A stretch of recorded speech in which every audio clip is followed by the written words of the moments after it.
बिस्मिल्लाहिर्रहमानिर्रहीम। आज के दिन हम लोग स्टार्ट कर रहे हैं एक्सरसाइज नंबर 20.3 का क्वेश्चन नंबर 3 का पार्ट 1। अब यहाँ पे क्लास 10 मैथमेटिक्स एक्सरसाइज नंबर 20.3 के क्वेश्चन नंबर 3 के पार्ट 1 के अंदर कहा जा रहा है find the value of P. आपको पी की वैल्यू मालूम करनी है अगर सम ऑफ स्क्वायर्स ऑफ रूट्स इस इक्वेशन के 13 के बराबर हैं तो। अब इस लाइन का मतलब क्या पहले ये समझते हैं। सबसे पहले मैं आपको कह रहा हूँ कि रूट्स आप सपोज कर लें क्वाड्रेटिक इक्वेशन के अंदर सपोज क्या करना है, आपको पता है क्वाड्रेटिक इक्वेशन के अंदर कितने रूट्स होते हैं? 2 रूट्स होते हैं। कौन कौन से? अल्फा और बीटा। नॉर्मली अल्फा और बीटा चेंज भी हो सकते हैं, लेकिन हम आमतौर पे 2 रूट्स लेते हैं। पहला रूट होता है अल्फा और दूसरा रूट होता है बीटा। तो बोल रहे हैं कि अगर हम क्या करें, इन रूट्स का क्या कर लें, स्क्वायर, यानी कि अल्फा का स्क्वायर कर लें और बीटा का स्क्वायर कर लें, और अगर हम उसकी स्क्वायर वाली वैल्यू का क्या करें, सम करें, यानी कि उनको प्लस करें, तो ये बराबर होता है किस चीज़ के? ये बराबर है किस चीज़ के? 13 के। यानी कि ये चीज़ तो आपको समझ में आई कि नहीं आई? आ गई ना? इस लाइन का मतलब नहीं समझ में आया? इस लाइन का सिर्फ उर्दू में तर्जुमा किया और कुछ भी नहीं किया यार। अभी तक मैंने कुछ भी क्वेश्चन को सॉल्व नहीं किया, सिर्फ इस लाइन का उर्दू में तर्जुमा किया है कि हमने पी की वैल्यू फाइंड आउट करनी है। हमें गिवन क्या है? हमें गिवन है सम ऑफ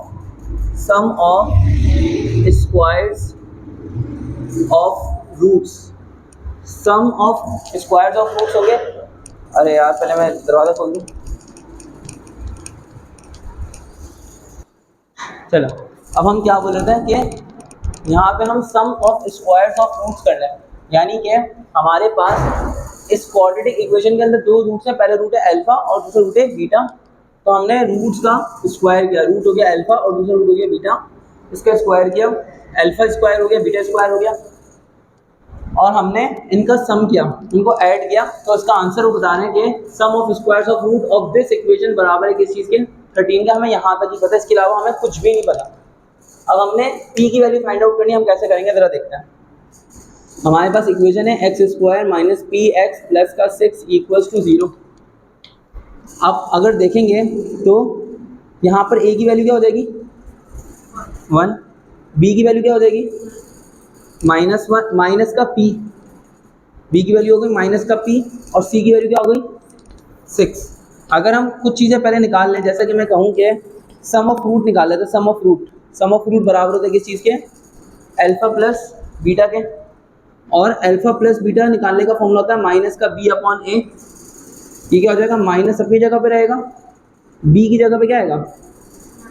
माइनस का पी, और ए की जगह पे क्या आएगा? 1। तो ये क्या हो जाएगा? माइनस माइनस प्लस, और पी 1 सा पी। ठीक है। अगर मैं प्रोडक्ट ऑफ रूट्स भी निकाल लूँ, प्रोडक्ट ऑफ रूट्स क्या हो जाएगा? अल्फा बीटा, और इसका फॉर्मूला होता है सी अपॉन ए, और ये क्या हो जाएगा? सी की जगह पे क्या आएगा? अपॉन ए की जगह पे क्या आएगा? 1। तो 6 अपॉन 1 क्या हो जाएगा? 6। यहाँ तक क्लियर है? अब हमने सम ऑफ रूट और प्रोडक्ट ऑफ रूट्स निकाल लिए हैं। हमें किस चीज़ की वैल्यू निकालनी है? इस पी की वैल्यू निकालनी है। हमें यहाँ तक एक फॉर्मूला पढ़ा था, वो फॉर्मूला में यहाँ पे काम आएगा। फॉर्मूला ए प्लस बी के होल स्क्वायर का फॉर्मूला क्या होता है? A square plus B square plus 2ab लिखूँ तो आपको कोई मसला है? बात तो वही है, A square plus 2ab plus B square एक ही बात है। ठीक है। अगर मैं यहाँ पर ऐसा करूँ कि ए प्लस बी के होल स्क्वायर की जगह पे, यहाँ पर अगर मैं ऐसा करूँ a प्लस बी के होल स्क्वायर की जगह पे लिख दूँ अल्फा प्लस बीटा का होल स्क्वायर, कर सकता हूँ या नहीं कर सकता? तो अल्फा प्लस बीटा का होल स्क्वायर किस चीज़ के बराबर हो जाएगा? Alpha square plus beta square plus 2 alpha beta के। सही है। अब मैं यहाँ पर अगर इनकी वैल्यूज पुट कर दूँ तो अल्फा प्लस बीटा की जगह पे क्या आएगा? अल्फा प्लस बीटा बराबर है पी के। तो मैंने अल्फा प्लस बीटा की जगह पे लिखा पी का square equals to alpha square plus beta square की जगह पे क्या आएगा? 13 प्लस इसकी जगह पे आ गया 13, 2 अल्फा बीटा की जगह पे आएगा 6, 2 मल्टीप्लाई बाय 6। तो क्या हो जाएगा? P square equals to 13 plus 2 6 12 25, p square equals to 25, और p equals to 5। Actually plus minus 5 होगा, जब दोनों साइड पे स्क्वायर से रूट लूँगा तो फिर कटेंगे ये। हम यहाँ पे लिखेंगे p equals two plus minus 5। ठीक है। आसान है? यहाँ तक मुश्किल है? आसान है। अब आते हैं जरा उस सवाल पे, देखना वो सवाल कोई अलग थोड़ी है, जो सेकंड पार्ट है वो भी सेम पार्ट है। अरे तो आपके पास भी तो है, आपको पहले आता नहीं था, दिमाग था आपके पास, आपके पास पहले आता नहीं था। हाँ, अगर आपको याद ना आए तो आप थोड़ा दिमाग लगाएगा, आप सोचेगा कि आपको तीन चीजें गिवन है, alpha plus beta, alpha beta और alpha square plus beta square, ये तीनों को मिला के कौन सा फॉर्मूला बन सकता है, तो उस टाइम आप ऐसा सोचेगा कि यार अच्छा ये वाला फॉर्मूला बना सकते हैं, तो ऐसे आप कर देगा। अब यहाँ पर हमारे पास सेम क्वेश्चन है, क्वेश्चन नंबर 3 का पार्ट 2। इसके अंदर बोले sum of the squares of roots of the equation is 6। ये इक्वेशन है, इसके अंदर आपको sum of square of roots बताया कि 6 के बराबर है। हमें p की वैल्यू निकालनी है यहाँ पे भी, p equals to question mark, ठीक है। अब मैं यहाँ पे क्या लिखूंगा, गिवन है हमें sum of squares of roots that is alpha square plus beta square बराबर हो गया किस चीज़ के, 6 के। अब हमें इक्वेशन गिवन है, वो इक्वेशन क्या है, एक्स स्क्वायर माइनस का 2px प्लस का 2p माइनस का 3 इक्वल्स टू 0, यही है इक्वेशन। अगर हम यहाँ पर देखें, गौर से देखें बेटा, तो a की वैल्यू क्या हो जाएगी, a की वैल्यू 1 और b की वैल्यू माइनस का 2p और c की वैल्यू 2p माइनस का 3, ठीक है। अगर मैं यहाँ पे ऐसा कर लूँ बेटा कि सम ऑफ फ्रूट्स निकालूं, सम ऑफ फ्रूट्स निकालने का फॉर्मूला क्या होता है, ये बराबर होता है किस चीज़ के, minus b upon a, minus b की जगह पे क्या आएगा, माइनस का 2p अपॉन a की जगह पे क्या आएगा 1, दैट इज ये क्या हो जाएगा, माइनस माइनस प्लस और प्लस का 2p बन जाएगा। यहाँ पे साफ सुथरा लिखो, प्लस का 2p बन जाएगा, ठीक है। अच्छा, प्रोडक्ट ऑफ फ्रूट्स देखेंगे, प्रोडक्ट ऑफ फ्रूट्स क्या हो जाएगा, अल्फा बीटा, अल्फा बीटा निकालने का फॉर्मूला क्या होता है, c अपॉन a, तो c अपॉन a, c की जगह पे क्या आएगा 2p माइनस का 3 डिवाइडेड बाय a की जगह पे क्या आएगा 1, तो ये क्या हो जाएगा 2p माइनस का 3, सही है।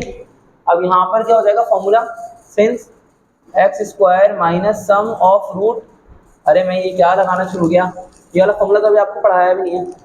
अब हमें क्या चीज़ पता है, फॉर्मूला पता है, a प्लस बी के होल स्क्वायर का फॉर्मूला, क्या फॉर्मूला होता है, a square plus 2ab plus B square, arrange करके लिखना अगर आप उसको, तो ये हो जाएगा अल्फा प्लस बीटा का होल स्क्वायर बराबर होगा किस चीज़ के, alpha square plus beta square plus 2 alpha beta, arrange कर लिया आपने, ठीक है। अल्फा प्लस बीटा की जगह पे क्या आएगा, अल्फा प्लस बीटा की जगह पर आएगा 2p और अल्फा बीटा की जगह पर आएगा 2p माइनस का 3। बहुत लंबा क्वेश्चन है अभी है, तो ये जाएगा 2p का होल स्क्वायर इक्वल्स टू, ये क्या हो जाएगा alpha square plus beta square की जगह पर आएगा 6 प्लस 2 अल्फा बीटा की जगह पे क्या आएगा 2p माइनस का 3। ओ भाई साहब, अभी आपकी सोच है कितना बड़ा क्वेश्चन है, ये क्या हो जाएगा 4p स्क्वायर इक्वल्स टू 6 अपनी जगह पे प्लस 2 टू द 4p, और ये क्या हो जाएगा प्लस माइनस माइनस और 2 3 द, बात समझ रहे हो कि नहीं समझ रहे, 6 अपनी जगह पर आया, 2 टू द 4p और फिर plus minus minus 2 3 the 6 minus का 6। अब प्लस 6 और माइनस का 6 क्या हो जाएंगे, कैंसिल होगा। अब अभी देखो आपने p से p कैंसिल नहीं करना, माजरत ये आपको उठाना पड़ेगा। चलो यहाँ पर हमारे पास क्या बचा है 4p स्क्वायर, सही है, 4p स्क्वायर बचा है, यहाँ पे प्लस का 4p उधर जाके क्या हो जाएगा